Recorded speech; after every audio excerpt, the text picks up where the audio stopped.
तक रिपोर्ट नहीं आया। फिर हमने नोएडा के एक डॉक्टर हैं उनसे कंसल्ट किया, वीडियो कंसल्टेशन से। उन्होंने बोला कि सिटी चेस्ट करवाना है। हम लोग भागलपुर गए और सिटी चेस्ट करवाए तो उसमें उनका इन्फेक्शन आया।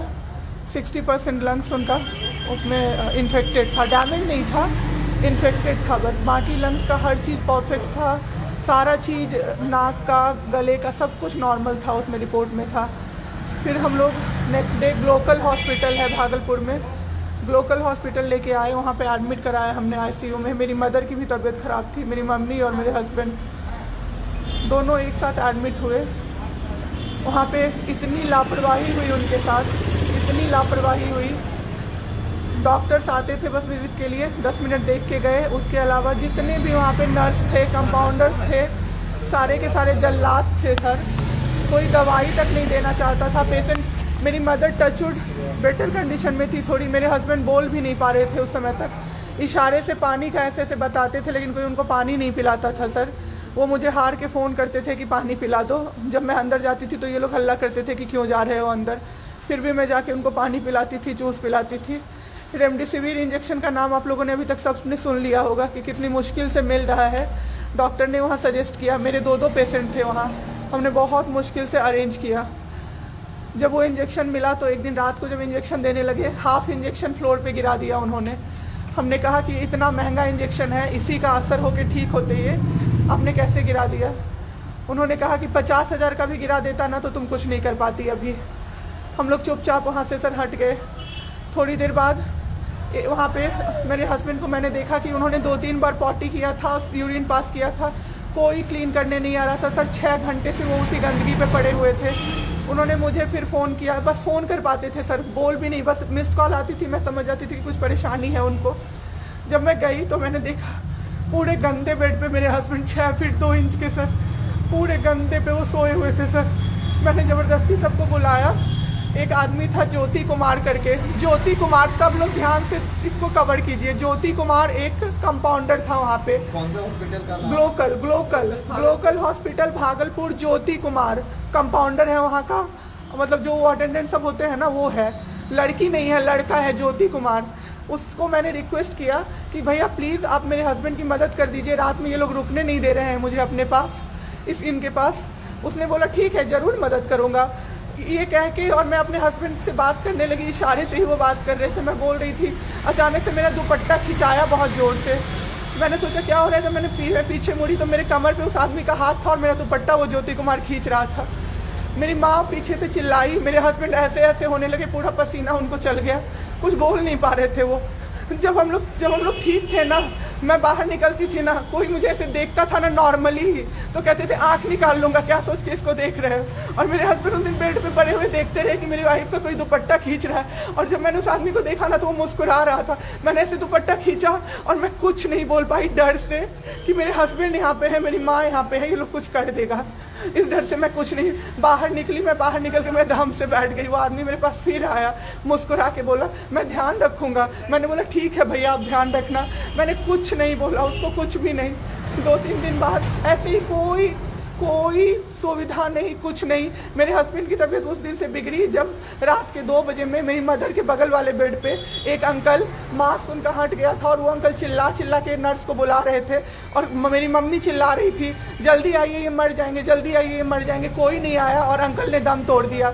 ऐसे 3-4 लोग उस 2-3 दिन के अंदर दम तोड़े हैं बिना केयर के, बिना नर्स के आए। सारी नर्स टेबल कुर्सी लगा के सो जाती थी, कहती थी पागल हो गए हैं हम ही, अब मर जाएंगे इस कोरोना के चक्कर में, अब तो क्यों जॉब कर रहे हो, छोड़ दो, आपकी जगह कोई और आ जाएगा। उसके बाद वहाँ से बाई पैप वहाँ उस हॉस्पिटल में नहीं अवेलेबल था। मेरे हस्बैंड की तबीयत एक दिन बहुत ख़राब हो गई, उन्होंने मायागंज रेफ़र कर दिया, भागलपुर मायागंज हॉस्पिटल। हम लोग अभी मायागंज आए, मायागंज की और हालत ख़राब। आईसीयू में 4 बेड था, मेरे हस्बैंड के बगल वाले बेड पे 4 लोग 6 से 7 घंटे में 4 लोग ख़त्म हुए। क्यों ख़त्म हुए? वो नर्स को बुला रहे थे, सिस्टर आ जाओ, दिक्कत हो रही है, और सिस्टर नहीं आती थी। एक अंकल तो बुलाते बुलाते उलट के गिर गए, पूरा सर फूट गया, ब्लड और मर गए वो अंकल वहीं पे। इतना मेरे हस्बैंड डर गए। शाम होते होते मेरे हस्बैंड की तबीयत अचानक से ख़राब होने लगी, पूरा ये सब ड्राई हो गया, एक लेयर वाइट कलर का जम गया उनके ऊपर, बहुत ज़्यादा तबीयत ख़राब हो गई। हम लोगों को समझ भी नहीं आ रहा था कि हो क्या रहा था। अचानक से मेरे दिमाग में आया ना, बुलाते नहीं डॉक्टर को कम से कम 5-6 बार मेरी बहन बुलाने गई है, क्योंकि कोई डॉक्टर था ही नहीं ड्यूटी। कब हुई आपके हस्बैंड की डेथ? परसों सुनिए मेरी बात, पहले पूरी कहानी मेरी सुनिए। मेरी बहन 5 बार 6 बार गई है बुलाने डॉक्टर को मायागंज में, तो डॉक्टर क्या कह रहे हैं, यार रात में भी सोने नहीं दोगे, रात में भी सोने नहीं दोगे। जब हमने देखा जाके सर, तो लाइट ऑफ, इमरजेंसी के नाइट डॉक्टर्स का लाइट ऑफ, और सब नीचे बिछा के मूवी देख रहे हैं और सो रहे हैं, और दरवाज़ा तक नहीं खोला सर। मेरे हस्बैंड की ऐसी हालत हुई, जब मेरी दीदी बहुत जाके चिल्लाई, तब एक डॉक्टर आए वहाँ से, तो उन्होंने देखा क्या कि मास्क, उन्होंने ऐसे मास्क लगा होता है ना, उसमें एक ऑक्सीजन सप्लाई का पाइप होता है ना, वो पाइप ही नहीं लगाया था सर, बस मास्क लगा के छोड़ दिया था, ऑक्सीजन सप्लाई आ ही नहीं रहा था। जब बहुत कम हो गया तब वो डॉक्टर आए और पाइप लगाया, मेरे हस्बैंड तुरंत में जिंदा हो गए। उसी दिन से उनके दिमाग में वो ऑक्सीजन की किल्लत का डर बैठ गया सर। बहुत 7 घंटे बिना ऑक्सीजन के रहे सर, लड़ते रहे। फिर उस दिन इतना वो डर गए, वो बोले नहीं अब हमको कहीं बाहर लेके चलो। दिल्ली में सर हमने बेड का किया, बहुत पता नहीं था दिल्ली में कहीं भी जगह नहीं था। हम पटना आए, राजेश्वर हॉस्पिटल में सर पटना आए। यहाँ पे इन्होंने कहा आईसीयू में अटेंडेंट नहीं अलाउड है, नहीं जाओगे आप। मेरे हस्बैंड रोने लगे कि मेरी वाइफ को बस भेज दो, वो रहेगी तो मैं ठीक हो जाऊंगा। इन लोगों ने नहीं अलाउ किया सर। आज मैंने देखा एम्बुलेंस से हम लोग भागलपुर से पटना आए थे राजेश्वर, रास्ते में उनको 3 बार पॉटी हुई थी सर। उसी गंदे बेड पे उनको 4-5 घंटे राजेश्वर में सुलाया रहा। मैं 10 बार जाके बोली बाहर से कि सर प्लीज़ बेड क्लीन कर दीजिए, वो हम लोग देख लेंगे ना। एक डॉक्टर निकले, मैंने बोला, वो मेरे हस्बैंड अंदर से ना बोल नहीं पा रहे थे, अंदर से ऐसे ऐसे कर रहे थे, बुला रहे थे सबको। मैंने कहा सर वो बुला रहे हैं किसी को बाहर से, तो एक डॉक्टर मुझे कहता है अरे छोड़िए ना, वो छोड़ा तो ऐसे ही बौखला रहा है जब से आया है। मैं उस समय कुछ नहीं कर पाई सर। उसके बाद उनका ऑक्सीजन लेवल जब 37 हो गया, तब मेरे साथ मेरी दीदी थी, मेरे जीजा जी थे और मेरे जेठ थे। तब मैंने अपने जीजा जी से बोला कि अब मेरे से नहीं रहा होगा, मुझे किसी तरह से अंदर भिजवाइए। तब उन्होंने ज़बरदस्ती मुझे अंदर भेजा और 37 से 74 मैंने कर दिया 10 मिनट में। मेरे बाबू का ऑक्सीजन लेवल मैंने बढ़ा दिया। उसके बाद इन लोगों ने मुझे बोला, मैंने बोला सर अटेंडेंट अलाउड है, सारे के अटेंडेंट बैठे हुए थे। तो एक डॉक्टर ने मुझे बोला अटेंडेंट अलाउड नहीं रहेंगे तो कैसे काम चलेगा, सब तो कोरोना से बीमार पड़ रहे हैं, हम लोग कितना देखें, हम लोग क्या मर जाए खांसते खांसते सबको देख के। बैठिए चुपचाप और देखिए। 15 दिन तक सर एक टेबल पे एक लगातार मैं बैठी हूँ। आज 1 महीना पे मैंने ब्रश किया है सर, 1 महीने पे ब्रश किया है मैंने। बाबू को बहुत ठीक कर दिया, इतना स्ट्रॉ लगा के सर, मास्क के अंदर से स्ट्रॉ लगा के बाबू को मैंने जूस, दाल, रोटी सब कुछ पिलाया सर। इतने ठीक हो गए ना कि जो डॉक्टर फर्स्ट डे बोला था ये बचेगा नहीं, वो डॉक्टर सर 3-4 दिन बाद कहता है टचवुड क्या कर दिया आपने इनके साथ, ये तो एकदम ठीक हो गए, गजब का फाइट दिया आप दोनों ने मिलके। मुझे क्या पता था कि मैं फाइट दे रही हूँ और ये लोग मेरे बाबू को ख़त्म कर देंगे। इतना ऑक्सीजन का किल्लत सर, मेरा बाबू डर गया बहुत ज़्यादा। ऑक्सीजन सिलेंडर देखता था और कहता था हाँ वो ख़त्म हो जाएगा, वो ख़त्म हो जाएगा। मैं कहती थी नहीं ख़त्म होगा बाबू। 1.5 घंटे के लिए सर ऑक्सीजन सप्लाई बंद रहता था। बाद में हमें पता चला ये लोग ब्लैक मार्केटिंग कर रहे हैं अंदर में ऑक्सीजन सिलेंडर का।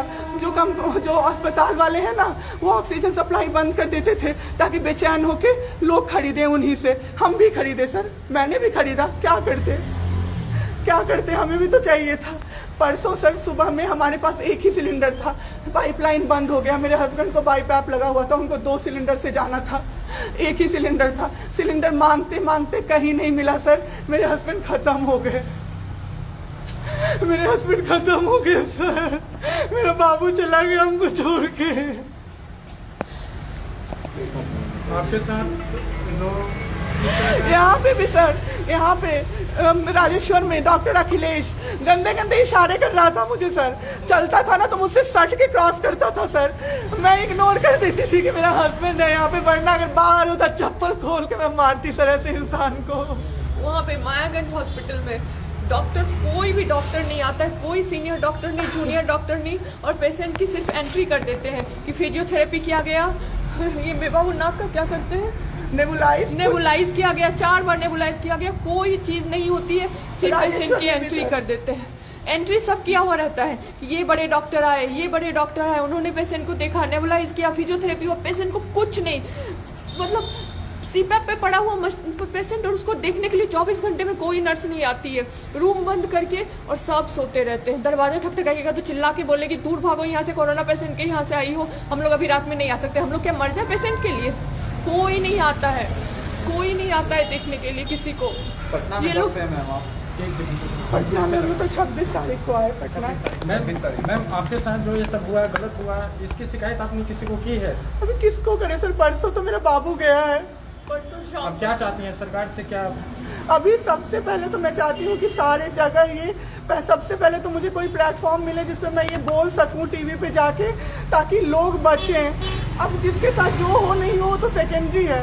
हमारे जैसे जो लोग उसमें पड़े हैं ना, जो ये छोड़ के भूल जाते हैं कि पेशेंट का ख्याल डॉक्टर्स रखेंगे, वो जाके अपने पेशेंट का ख्याल रखें, नहीं तो सब मर जाएंगे सर, सब मर जाएंगे। एक डॉक्टर एक दिन आए राजेश्वर में, कहते हैं अरे ये बेड अभी तक नहीं खाली हुआ है, मतलब ये आदमी अभी तक नहीं मरा है। एक आदमी के बारे में आप सोचो सर जरा सा, आप सोचो सर जरा सा। मेरे हस्बैंड को वेंटिलेटर पे नहीं रखा सर, वो शायद बच जाते। और जब मेरी एक फ्रेंड है डॉक्टर, उसने बात की कि आपने वेंटिलेटर पे क्यों नहीं रखा, तो झूठ कह रहे हैं कि फैमिली वालों ने मना किया। कि हमें कोई सजेशन नहीं दिया कोई गया कि सजेशन वेंटिलेटर नहीं, पे आप रख सकते हो, कुछ भी नहीं सर। अगर ये वीडियो पसंद आई और वह बिहार के राजनीति और बिहारियत से सरोकार रखेनी तो सब्सक्राइब बटन दबा के चैनल के सब्सक्राइब कर ली। ओजे एगो घंटी बा, ओकरा बटन दबा देला से कुल सटीक और मारक खबर रुआ मुफ्त में मिल जाई। अगर रुआ पत्रकारिता के हमनी के नया प्रयोग में सहयोग कर चाहतानी तो ज्वाइन बटन दबा दी। पेटीएम नंबर नोट कर ली 9386816700। धन्यवाद।